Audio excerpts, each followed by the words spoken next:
Good morning everyone, welcome to Bridal Business TV. I'm Dawn Rose, and in this video we're going to talk about hiring and or contracting staff out to help you guys with your weddings. But first I want to address the social update. For those of you who have never met me before, first of all, let me introduce myself. My name's Dawn Rose. I am by day a hairstylist and makeup artist, bridal specialist, and by night I try and help other hair and makeup artists start and grow their business in hair and makeup, but using this wonderful world that is the wedding industry, so I can help you guys attract brides that book you in advance, pay you on time, and don't haggle your prices. That's my main aim, is to get those price haggling brides out the door and get those fantastic brides through the door. So today I thought I would start off by just addressing a few of the a bit of the hype that's come out just in the last few days about Facebook. If you have not heard what's been going on, Mark Zuckerberg said that he always has a plan every year, and this year normally it was his plans are, you know, to do this, to that. This year it was, I'm going to clean up Facebook, and he has basically said that he wants to, well, he's always said it. He wants Facebook to be a social platform, a platform where it brings people together in communities and has people chatting and talking, and it is all about bringing people together. It's all about your friends and your family. Now, the problem has been is that obviously there's been a few issues. They're actually up in the courts, I believe, Facebook and Twitter and maybe another. But what's happened is that with all the election stuff in the US, there was lots of fake news. There's lots of scams. There is still lots of scams, lots of fake pages on Facebook. And I think by way of eradicating that, that's why he has decided that he is going to push some of those business pages out and not show business pages enough. And he is going to drive content from groups, because people join groups for a reason, because we're always asking questions and we're chatting and we want to know everything we know. And we're really, that is a community. Groups are basically little small communities in amongst Facebook. So he wants to promote more stuff from groups, and obviously he wants to promote more things from our family and friends, which is, you know, it's a pretty cool thing, I think, personally. You may have noticed that we have had a lot of changes lately, and even our reach, our personal reach, has gone down.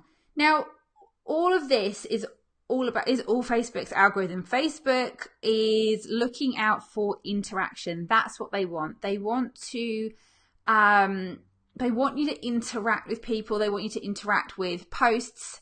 They want you to interact with each other as well. So this is not just about you interacting on somebody going live like myself, or somebody posting a video or posting a meme or anything like that.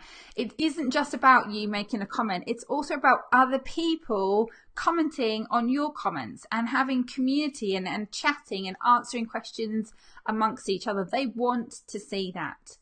Now, what they have said is that he's going to but at organic reach as businesses is going to, I am assuming, is going to go somewhere near the zero. So as you know, it's been sort of between 1 and 3, 1 and maybe 6% for quite a while now, but it's definitely going to disseminate even more when it comes to posting our standard posts, when you're linking things to blogs, you know, showing people articles, that kind of stuff.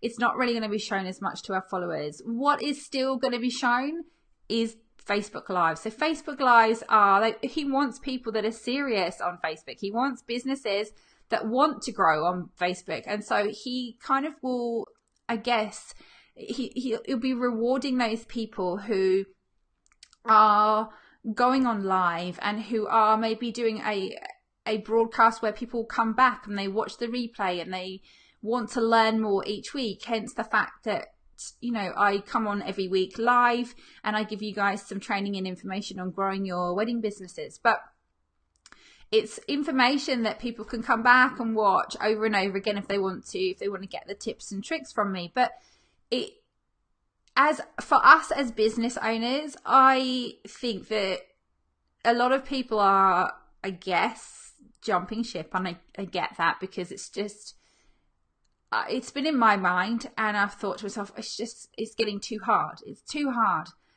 But there's no other platform that can do what Facebook can do, and that has the information on your clients, my clients, anyone's clients, as much as Facebook have. They have got so much data that we need as business owners. If we want to grow, we need this information. We need to be able to do our ads. We need to be able to target the right brides. We need to be able to get out there and have more clients. And to do that, we kind of need Facebook.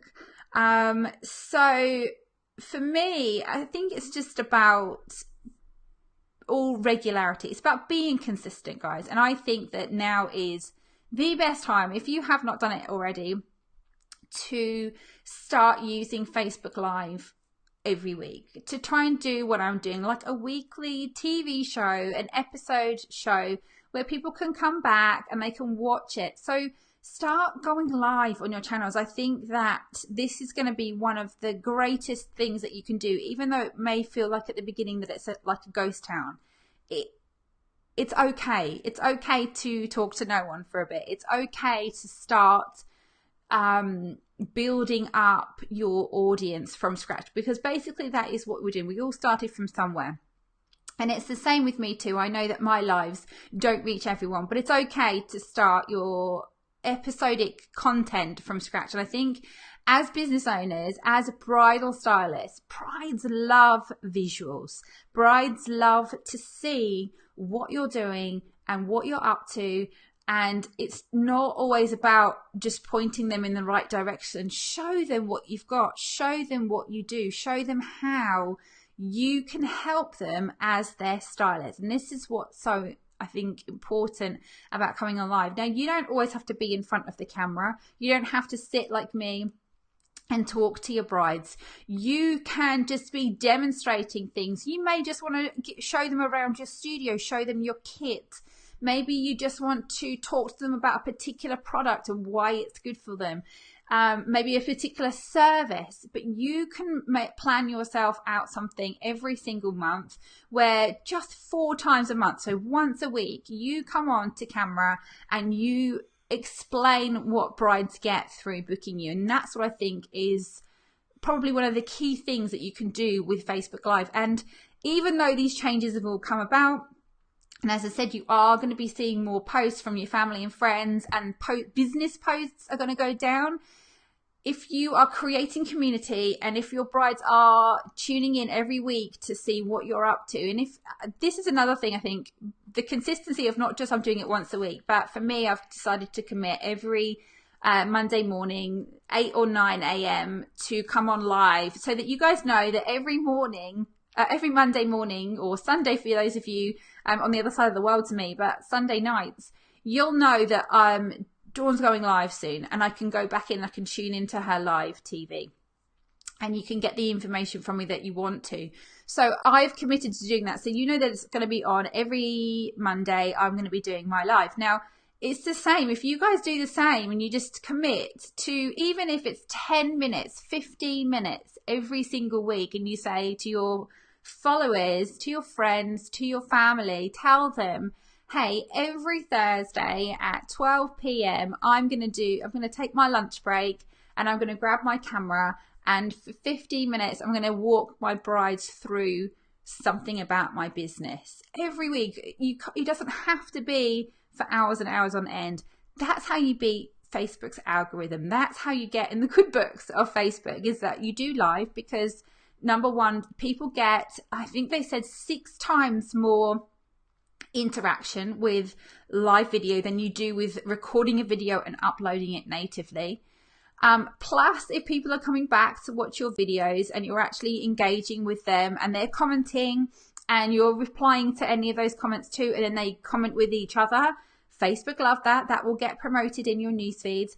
And also, if you're then sharing things into your groups as well. So groups are another way of really being part of a community on Facebook. Facebook love groups. They are actually doing, I think they've got a summit or something coming up that is celebrating community. So there goes my phone again. So there's thanks, Michelle. How are you doing today, doll? Are you good? So I think that we just need to, it's all about community. It's all about replying to your friend. Like I said, it's not just about people commenting. It's about other people commenting on your comments as well. That's what helps you. It's not about just putting out a post, asking a question and then not replying, for example. The more traction, the more information that you have with Facebook, you know, the better, basically, the better it is. The more interaction you have with your friends and your followers, oh, that's awesome. The more interaction that you have with your friends and your followers, the better. So I wanted to kind of just, I wanted to just kind of cover a little bit of the Facebook news. I think that I know a lot of you don't go live, and I understand that you don't go live, and I understand why you don't go live. It was why I didn't go live for a really long time. It's because I really didn't want to be on camera.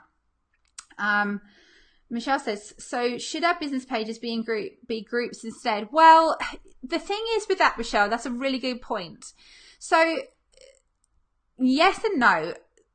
Business pages are public, groups aren't. So if you're going live on a business page, then everyone and anyone can see it. So in which case you then are possibly appealing to more than just your followers, right? Just your friends. You may even go, you know, the friends of friends, and then the friends of friends of friends. So your videos that you post on a Facebook page are completely public, whereas in a group you're only going to that specific group, and therefore you'll never widen your reach. Does that make sense? So whilst I would say, yes, it's great to go live in your groups, and I certainly with my bridal business school will be going live, doing like smaller training with them, trying to do that at least every 2 weeks, going live in my training group. I'm going to be doing like more webinar training, and I will be doing a little bit inside of the bridal, into my Dawn's Bridal Army community, because there's about 300 of us in that group too. I share this video into there so people can watch this video too. But yes, I think you should definitely do group activity. Yes, I think you should do group activity, and I think you should go live with your group because they are a concentrated members of your particular community. But should you stop going live on your page? I don't think so. I think that you should still, I think your regular content that is generalized maybe to everyone, that should be definitely done on your Facebook page, but maybe do more hyper extra, maybe, you know, if you've got, I don't know, say you've got 8 top tips for something, you only tell 4 of them, and if they want to know more, then, you know, the other 4 tips you're going to share with your private community, which I think is a really good way of doing it, because then they get a little bit extra from you. It is a full-time job. You are right. Yeah, it's pretty much a full-time job, I guess. The thing, I think what I found is that if you plan out at least your month's worth of content, that's what I've done. I've got my little diary here, and I've been scribbling notes. And obviously today with the Facebook update, there's been a little bit extra today. So I wrote a few notes down over the weekend, because I could have come on live on Friday when it all kicked off, but I kind of thought, you know what, I'm just going to wait, and I'm going to listen to the experts, and I'm going to do a bit of research first and let the dust settle before I come on and start sort of saying things that may or may not be true. And I feel like the information that I've got from listening to the likes of Social Media Examiner, Murray Smith, all those kind of Facebook experts, I guess, and just understanding what they think and what their take is. And I been reading the note that Mark Zuckerberg, he put out the post, and I read that through. And whilst I kind of at first read it and sighed and thought, oh God, so none of my posts are going to reach anyone then. So I'm never going to get any traction on my business page anymore. What's the point of being on Facebook? I felt exactly how a lot of people and a lot of businesses are feeling right now, but I just feel like, no, they want you to, Facebook did this, did like a survey. They did an experiment. Now, I actually reported on this, I think, at the end of last year. Facebook did a case study where they took a group of, I think it was university students. 50% of them, they asked to go onto Facebook, and they asked them to like and comment, share, interact, talk to people, and to be really, really active on Facebook. The other 50% of them, however many they were told to be scrollers, right? They could read articles, but they weren't to make any comments, and they weren't to make any suggestions. They weren't to hit the like button or anything like that. They were just supposed to be passive readers. Now, if you read Mark Zuckerberg's statement, he sort of alludes to that, where the results were that those people who interacted, who liked, comments, shared, became a sort of community involvement within those posts, were in a so much better mood than those people who passively read Facebook.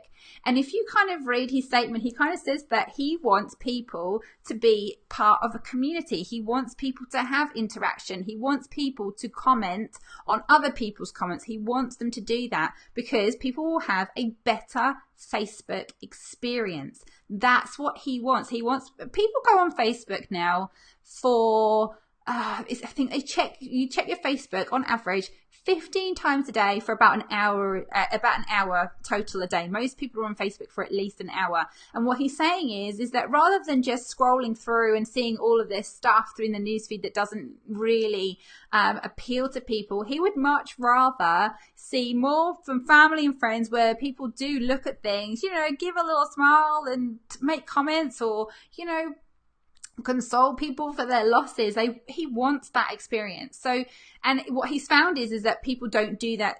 They don't tend to do that on a business post. So on just normal posting, words, images, they don't tend to be as powerful enough to draw people into chat. So that's why he is kind of concentrating more on, again, live video, because it makes people interact more.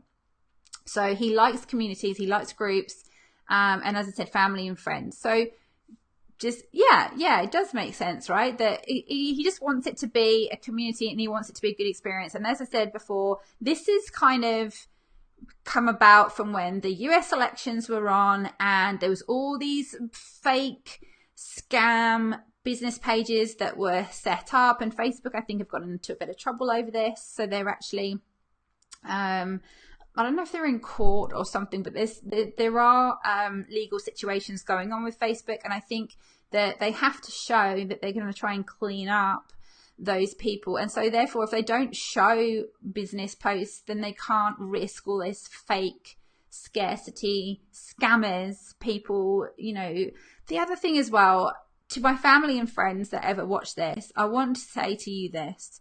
Those quizzes that you can take, and then they ask if they can post to Facebook for you. They get all your information. Guys, some of these quizzes, some of them are genuine, but some of them really aren't. And I want to please tell you, even if you take a quiz, do not allow them to post to Facebook for you, because they have got all your details, and then they've got all the details of your friends that are on Facebook too. I mean, okay, only their names and profiles, but people can do a lot with that information, just with the information that Facebook has on you. So please, when you're taking those quizzes, there are genuine ones. I think the BuzzFeed ones are very, very genuine. They're a very reputable company, but there are a lot of fake quizzes out that say, can you allow me to post to Facebook? The answer is no. Every time, just say no. Just be safe and just say no. There's a lot going on with fake people always telling you that things flash up on my phone all the time. Winner, winner, winner. You've won $1 million. It's just rubbish, right? It's all rubbish. So just be aware of those quizzes. Now, I don't want to linger on any more about Facebook. Guys, I just really encourage you, please, once a week, get your phone out and do something live. With this month's bridal, with February's Bridal Business magazine, I am going to be giving away a yearly planner. I know that we're at the end of January, but you know what? It's really helped me. I have designed, or almost done designing, a planner, and it's going to tell you what to write, or what to post, when to post, and what to share on your social media. So stay tuned for that. Those of you that are in my bridal business school, you guys will get access to that as soon as I'm done. I'll pop it into the school, and you'll get free access to that as well. But guys, for those of you who are going to read Bridal Business magazine next month, there will be attached to that a calendar for February where you can post. It'll tell you exactly what to post and when you should be posting. So that should be cool for you. All right, let's move on, because I want to talk about how we hire and contract our staff for our wedding business. And I want to kind of talk about it in sort of two different ways. Hey Sharon, how are you this morning? How are you going? So I want to talk about hiring and contracting staff. Now, what happens is when we get our big bridal parties, we think to ourselves, okay, what are we going to do?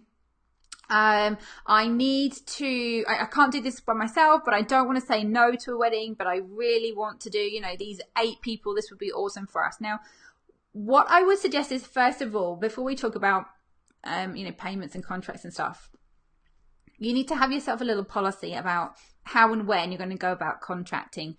Because I started out thinking to myself, well, really, within the time period I've got, I can only do 4, maybe 6 people. So I need to get another hairstylist. Going good, Sharon says. That's awesome.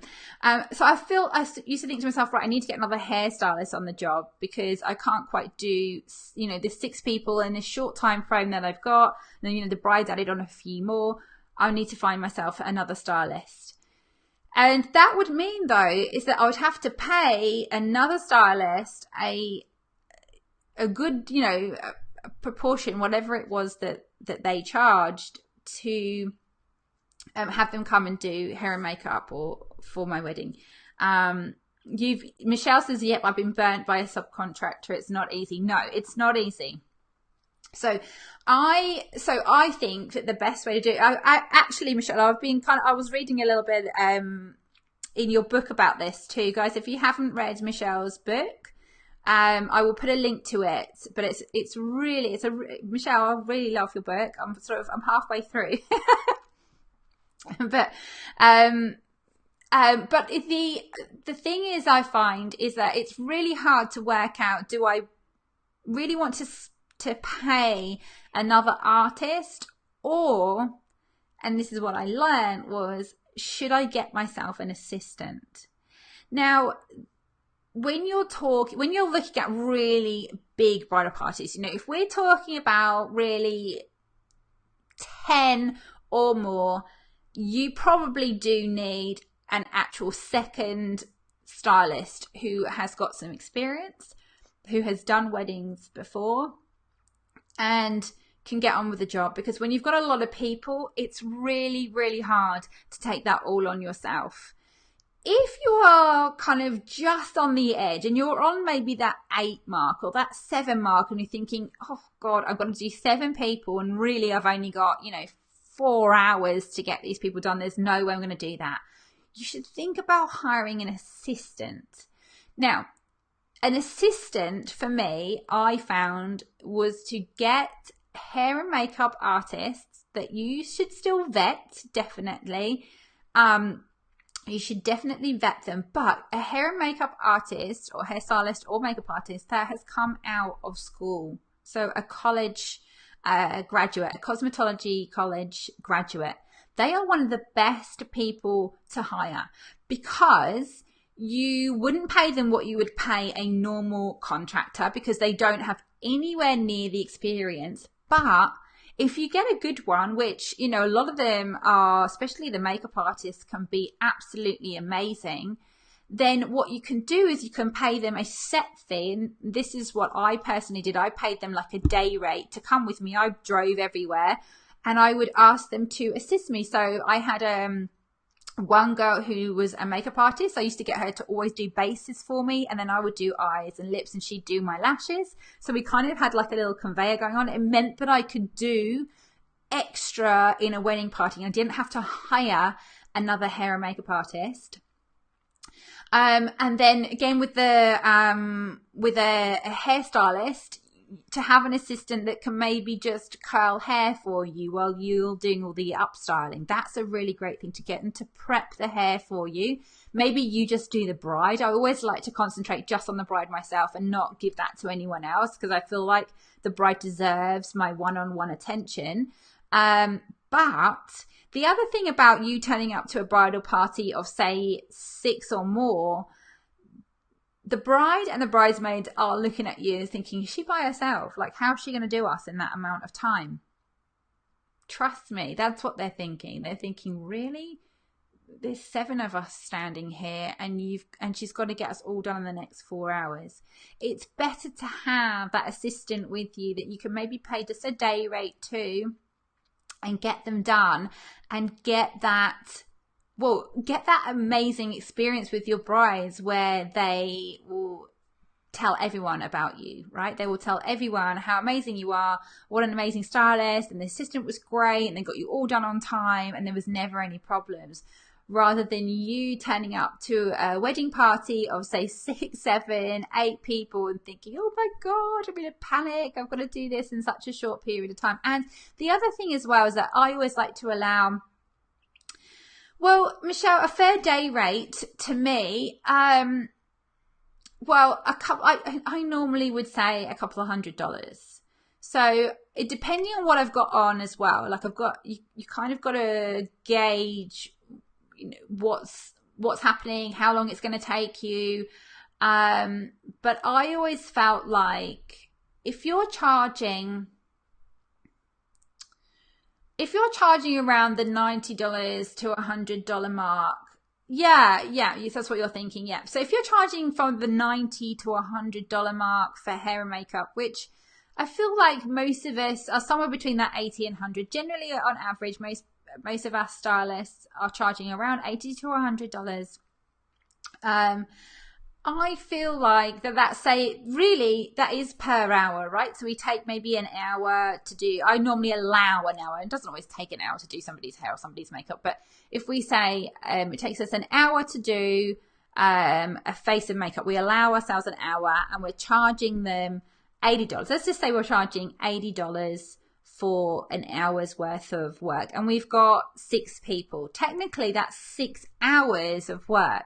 Now, starting 6 hours before a wedding and doing 6 people, you know, sometimes brides look at that and are like, 6 hours, really? And they don't want you there that long, which is why it's good to have an assistant with you, because you can speed that process up. So Tina, hey Tina, how are you, doll?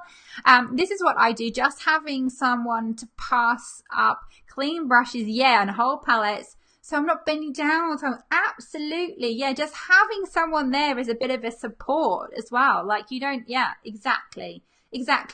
And you know, I've been known to take my sister with me just to curl hair, because I've said to her, I've got, you know, 4 flower girls and they're all having curly hair. All I need you to do is grab this wand for me, and I just need you to just curl hair for me. Just curl hair row by row by row, and I'll deal with it afterwards. So, you know, you don't have to have any skills to curl hair, right? So, but with makeup is probably a little bit different, because you do need somebody who knows what they're doing with makeup. But if it's just a case of curling hair, you know, take a friend with you. Take just for those ones where you are just slightly more than what you can handle by yourself. If it's 2, 3, 4 people, if it's 2, 3, 4 people, I'm happy just to go to a wedding and do it. No worries, no issues, all good. But if it's 5, 6, 7, I err on the side of let's grab an assistant. if we're getting 8, 9, 10, if we're starting to book big bridal parties, this is what I do. I always book someone to do the mums for me. So I say, if I've got 2 mums especially, and they're having hair and makeup, I will generally book somebody else to do the hair and makeup for mums, because mums, especially if they're a blow wave, and you know, again, you get the mums, oh, mum doesn't really want too much makeup. They're kind of, in a way, they're a little bit perfect for me when I've got 6 in the bridal party and then I've got 2 mums. You know, I've got bride plus 5 bridesmaids, or 4 bridesmaids, a flower girl, and then I've got 2 mums.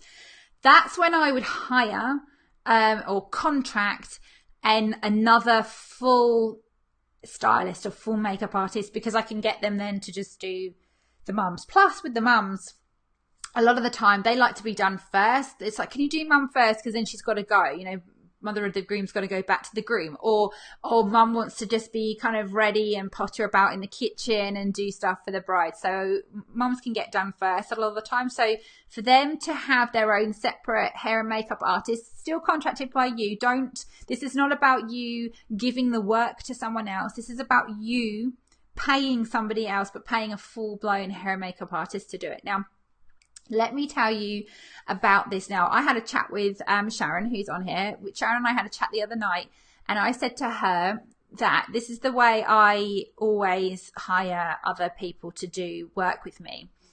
I tell them what I will pay them, okay? I don't say to them, how much do you charge, and then pay them their fees, because their fees could be way more than mine, or they may even be way less than mine. That's not how I personally do it. I tell the bride, I'm going to charge you $100 per face, but there's going to be 2 stylists. Then I will say to the makeup artist, okay, I'm going to pay you $70 and you've got 3 people to do. So I'm keeping myself a little bit of a commission, which I would highly suggest that you do. This is your booking. This is your reputation. This is your business, and you need to be making money from it. So whatever you pay the stylist, make sure that you've kept back a small part of it for yourself. That's really important. But I always then tell the makeup artist or the hairstylist, this is how much the job is paying. They can say yes, or they can say no. It's really not a big deal, but I don't let them tell me what they charge, because if I'm charging 100 and they're charging 140 and I'm only charging the bride 100, I'm now out $40 a face, because I'm having to pay the extra out of my money. No. This is my bride, my booking, my wedding, my prices. And so this is what they don't even have to know what you're charging the bride. You just tell the makeup artist or hairstylist that's coming with you, hey, I've got a job, it's 4 people, it pays this amount, this is where you've got to be, this is the timing for it. What do you say? Yes or no? Now, some of the people that you work with regularly all the time, you may have a reciprocal. So you might go, you know what?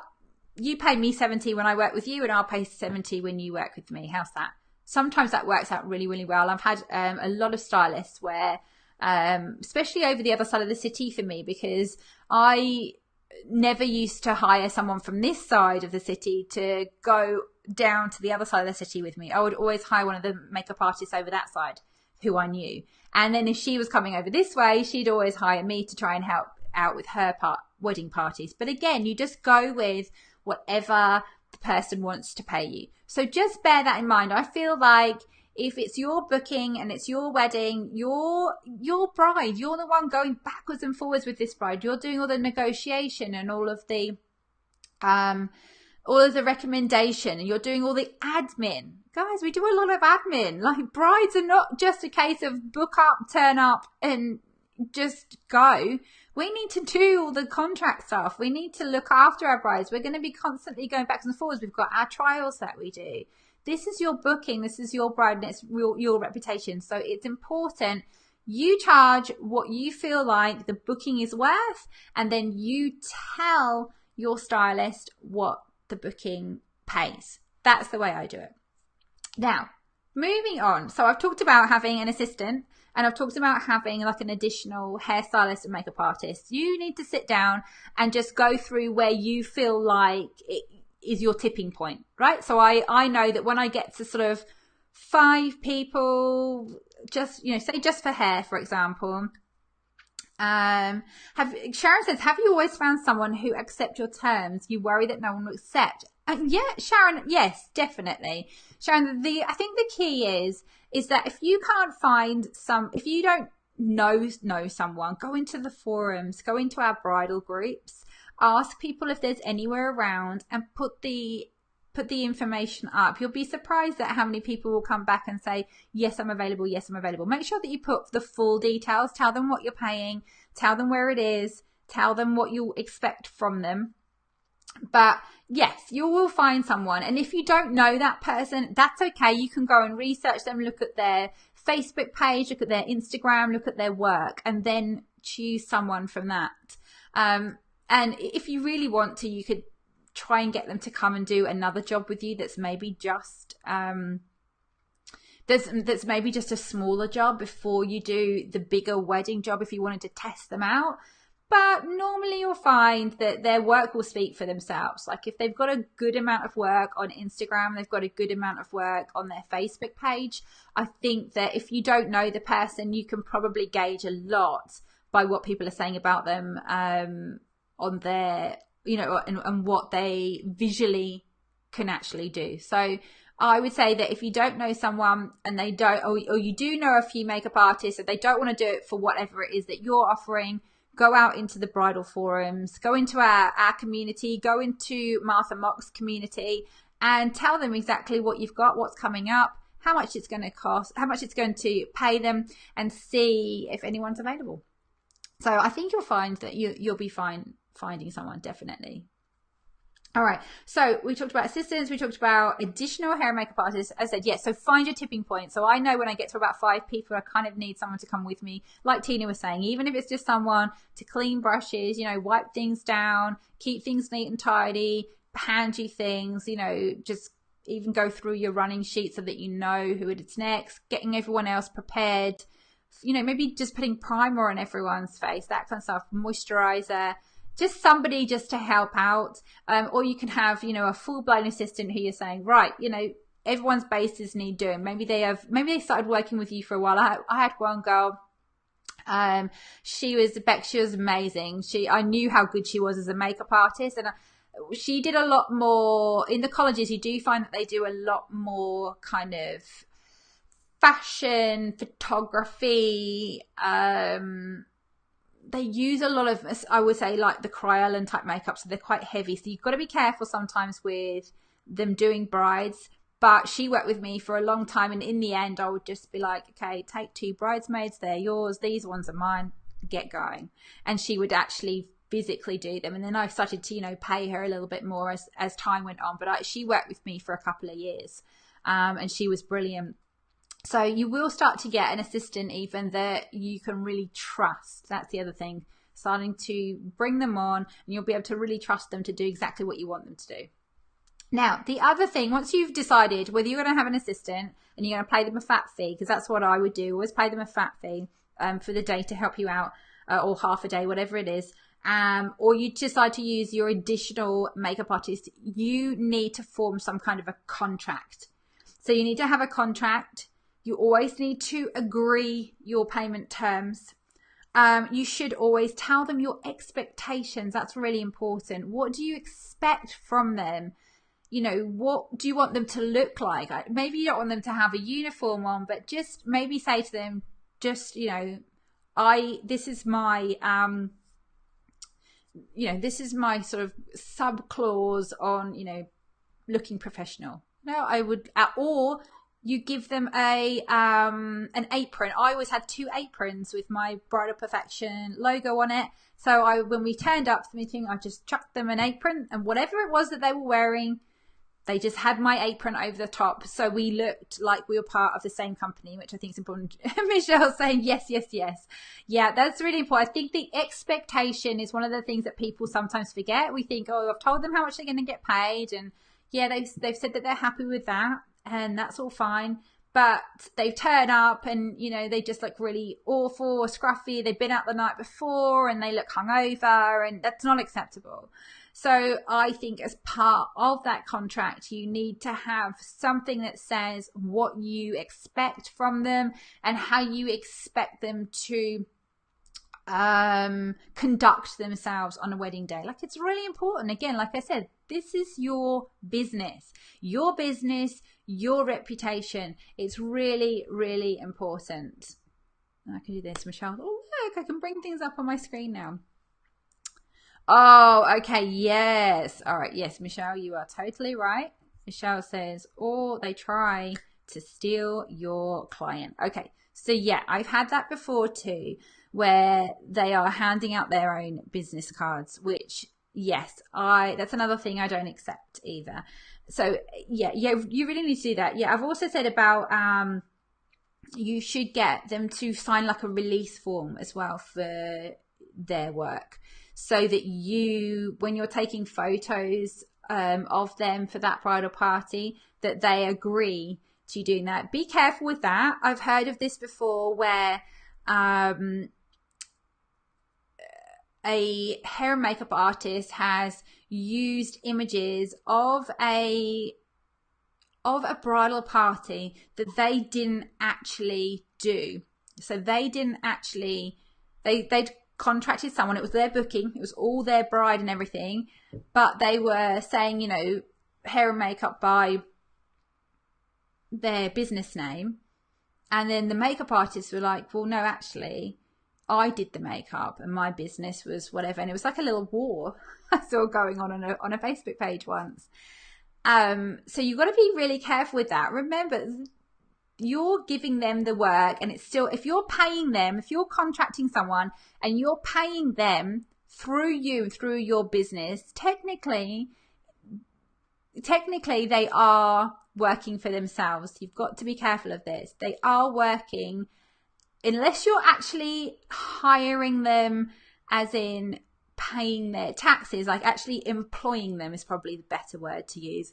If you employ someone, they work for you. If you contract someone, they work for themselves. So make sure that you understand your laws around hiring and contracting staff. That's really important. And the best thing to do, no matter what your law is to get a disclaimer or some kind of release form that says, I always feel like we should credit our colleagues. I don't see why we shouldn't credit them. I think maybe that even though I understand where the hairstylist was coming from, she's like, hang on a minute, this is my booking and I contracted her to work for me. It was kind of like, well, you didn't actually employ her, so technically she's working for herself. So really, you need, I think there's something that you need to sort out. Tina says, I always ask, would you be available to be a gloss girl? Oh, I love that idea, Tina. That's a great one. So Tina always asks. So Gloss Girl is the name of Tina's business. And she says she always asks people if they're happy to be a gloss girl for that day. See, I think that's perfect. It's, again, Tina, though, you've set the expectations right at the beginning. You've said at the beginning, are you prepared for this? And I think that's the key. I think that as long as you're on the same wavelength, Michelle says me too, share the love. So she thinks as well that we should be crediting our colleagues. I think that we should too, you know. But yeah, so Tina says, okay, you're happy to be a gloss girl on that day. So in other words, it doesn't matter if they've got their own separate business. For that day, they are working underneath you. And I totally agree. And I just think that if you are, though, contracting someone that perhaps you don't know, Sharon, if you're looking for a stylist and you end up not knowing the person, just make sure that you do set out your terms and conditions. You know, do you want them to come under your umbrella, or can they sign a release to say that they're happy for you to use their images, you know, from the work that they do? Tina says, and they are welcome to post images as long as they say that they worked for Gloss Girl. Yes, I agree. And I think it works the other way. Absolutely, that we need to turn around and we need to say to people, yes, if you're posting though, you need to mention the fact that it was one of our weddings. Absolutely. I think that's the key. So guys, contracts, organize payments, set your expectations. If you want them to wear an apron or a black or whatever it is that you want them to do, you've got to be careful, because you can't really always dictate to people what they can and can't wear. But like Tina was saying, ask them to be part of your it's a great idea, right, Sharon? Yeah. Sharon says, great idea, Tina. I think if you want them to be part of your business, say to them, even say to them, I will provide you with a, Goth Girl apron. So I think that's a really good idea to do that. Set your expectations. Also with them then advertising, using your brides, the images from your bridal parties, you need to have something set out on that too. So you need to decide whether they're allowed to post things on their wall without, like Tina was saying, she says to them, as long as they say that they've worked for me, then I'm happy for them to share it. And I like I said, I feel like that we should be doing that. I feel like if we want to work with these people again and they are good, then they should be able to share the information out, and they should be able to tell people who it was that they work for. Plus, that's great for your reputation, because number one, it means that you're working really well with other people, with other makeup artists and hairstylists, and that means that, should you need more in the future, people may have heard of you and they've heard about, other people working for you. And second of all, it doesn't help to build up your profile with your brides, that you have got some great staff that are working with you, that they've, enjoyed themselves, and they are recognizing you for being the business that you are. So I think it's really a great idea just to think about when you want to hire, when you want to contract, and then put down those expectations. That's really important, and have some kind of contract in place. When I say contract, guys, it doesn't have to be, if you read Michelle's book, Michelle, am I right that you say in your book that with a contract, I'm not sure if you're still on, Michelle, but with a contract, you say there doesn't have to be written. It can be verbal as well. But I always think it's a great idea just to have everything in writing. So just have a sheet of paper that sets out the expectations, sets out what you're going to pay the stylist, and when they sign it, it means that they also then release their work to you, and you're able to use their work in your imaging. Yes, Michelle says yes. Yeah. So a verbal contract is just as strong as a non-verbal contract. I just always say, just make sure that you've written things down. I just think it's important to have things written down for your own backing as well. And Michelle says, and it doesn't need to be seen by a lawyer or anything. Oh, that's really interesting, actually, Michelle. That's really good to know. I know I've been trying to look into that. I'm going to talk to you about contracts, Michelle. That's something I want to have a chat with you about when we catch up this week. But yeah, so it doesn't need to be seen by a lawyer, but written is best. Yeah, I agree too. I think that if we have something written down, just for our own peace of mind more than anything, knowing that I did say that. I'm sure I said that when I spoke to her. It's really hard, especially if it is with another artist and they have turned up and they do look an absolute mess. You're thinking, oh my god, maybe they stink of alcohol if they've been out the night before. I've had that before. I've gone, here's some breath mints, go and take a walk, get yourself a coffee, and then come back to me, because you cannot go into my bridal party looking and smelling like that.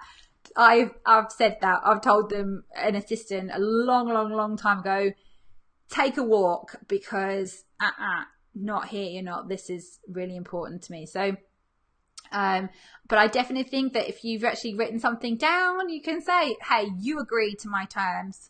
I think that's probably one of the main things. All right, guys, that's it for me today. Unless anyone else has got any more questions. I've been on for nearly an hour. This is crazy. It was so good to talk to everyone. I'll be back again next week. I've got another kind of social update that we've got a few things coming up. Snapchat have made some changes.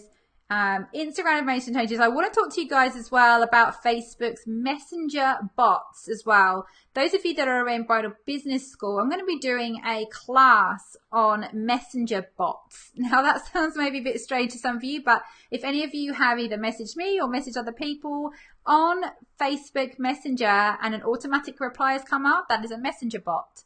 So I'm going to talk more about that in the future, but I think that we'll save those for next week, and I shall talk to you guys again next Monday. Thank you for being with me. I really appreciate it. Take care of yourselves and have a great week. All right, talk to you guys soon. Bye for now.